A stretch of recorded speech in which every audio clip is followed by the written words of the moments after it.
तुमच्या जर डोक्यात फिल्टर बसवायचा विचार जर असेल तर हा व्हिडिओ फक्त आणि फक्त तुमच्यासाठी. तर आज आपण घेऊन आलोय तो एकदम युनिक प्रोडक्ट, जोशी अॅग्रो इंडस्ट्रीजचा हायक्रियल फिल्टर ऑल इन वन. तर या फिल्टरचं वैशिष्ट्य सांगायचं म्हणलं तर हा फिल्टर जो आहे तो ऑल इन वन येतो. आपल्याला जर एरवी म्हणलं तर आपल्याला हायड्रोसायक्लोन फिल्टर आपल्याला अगोदर बसवावा लागतो. त्याच्यात आपल्याला जी काय जाड रीती वगैरे कण वगैरे असतात ते त्या ठिकाणी स्टोअर होतात आणि त्याच्यानंतर सँड फिल्टर बसवावा लागतो आणि त्याच्याच पुढे आपल्याला काय करावं लागतं, स्क्रीन फिल्टर बसवावा लागतो. ह्या फिल्टर मध्ये ऑल इन वन सगळ्या काय गोष्टी, हायड्रोसायक्लोन फिल्टर आहे या ठिकाणी, त्याच्यामध्ये सँड फिल्टर आहे आणि त्याच्यामध्ये स्क्रीन फिल्टर, तिन्ही गोष्टी एकत्रितच आहेत. स्पेशल घ्यायचा विषय आहे तो या ठिकाणी थांबतो. ह्या फिल्टरचं प्लस पॉईंट याचा काय आहे तर ह्या ठिकाणी जेवढं इनलेटला प्रेशर असतंय तेवढंच आउटलेटला प्रेशर असतंय.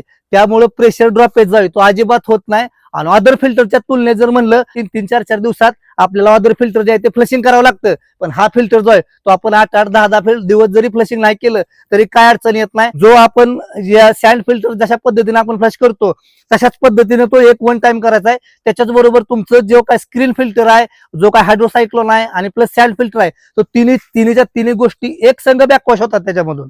तर त्यामुळे स्पेशल त्याला की बाबा हायड्रोसायक्लोन स्पेशल धुवायचा आहे, परत सँड धुवायचा आहे, स्पेशल स्क्रीन धुवायचा आहे, असं काय नाही. एकाच ठिकाणी असल्यामुळं आपल्याला बॅकवॉश करायला पण खूप त्रास फारसा होत नाही. आणि प्रेशर ड्रॉप न झाल्यामुळं आपण जे काय पीक केलंय त्याला प्रॉपर एकदम पद्धतीनं पाणी त्यामध्ये बसणार आहे. आणि दुसरी गोष्ट, आता या ठिकाणी 3 मोटरीचं अटॅचमेंट करून आपण वायपीस टाकून एनआरबी टाकून अशा पद्धतीने या ठिकाणी सगळं जोडलंय. आणि दुसरी गोष्ट यामध्ये काय होतंय, जरी आता कदाचित नजर चुकीने फिल्टर वगैरे जर काय फ्लशिंग करायचं राहिला, बॅकवॉश करायचा राहिला तर या ठिकाणी पीआरव्हीचं सुद्धा जे काही नियोजन आहे ते कंपनीने या ठिकाणी केलंय. अशा पद्धतीने या ठिकाणी पॉईंट त्याचा काढलाय. त्यामुळे ऑटोमॅटिकली पाणी जे आहे जरी फ्लशिंग झाला तरी रिलीज त्या ठिकाणी पाणी जे आहे ते होऊ शकतं. आपल्या शेतामध्ये कुणी वाल वगैरे बंद केलं तरी पाणी या ठिकाणी रिलीज होतं. आणि ह्या फिल्टरचा दुसरा एक प्लस पॉईंट काय आहे तर या ठिकाणी कुठं विहिरीपाशीच हा फिल्टर बसवावा असा काही नियम नाही. तुमची जर लॉंग डिस्टन्स पाईपलाईन असेल, जर तुमचे इथून 1.5 किलोमीटर पाईपलाईन आहे आणि फिल्टर आपल्याला रानाच्या मध्ये बसवायचा आहे आणि इथून आपलं शेत चालू होणार आहे, तिथं काय बसवायचं प्रोव्हिजन नाही. नदी असेल,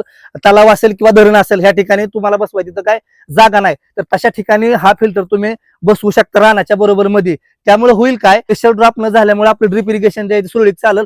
आणि जरी फिल्टर चॉकअप झाला किंवा पुढे काय कुणी वाल वगैरे बंद केला किंवा ड्रिपचं प्रेशर बरोबर काउंट नाही झालं तरी पीआरव्ही मधून पाणी जे आहे ती पास होईल. पाठीमागची जी काय आपली पाईप आहे लॉंग डिस्टन्स त्याला काय होणार नाही. दुसरी गोष्ट, पाणी जे आहे ते ऑटोमॅटिक इथून गेल्यामुळं आपल्या फिल्टरला प्लस लॉंग डिस्टन्सच्या पाईपलाईनला आणि तिथल्या मोटरीला काही सुद्धा होणार नाही. तर तुम्ही नव्याने निवड करत असाल तर जोशी अॅग्रोचा ऑल इन वन हायक्रियल फिल्टरचं इन्स्टॉलेशन करू शकता. तुम्हाला फायदा हा त्याच्यामध्ये 100% होणार आहे.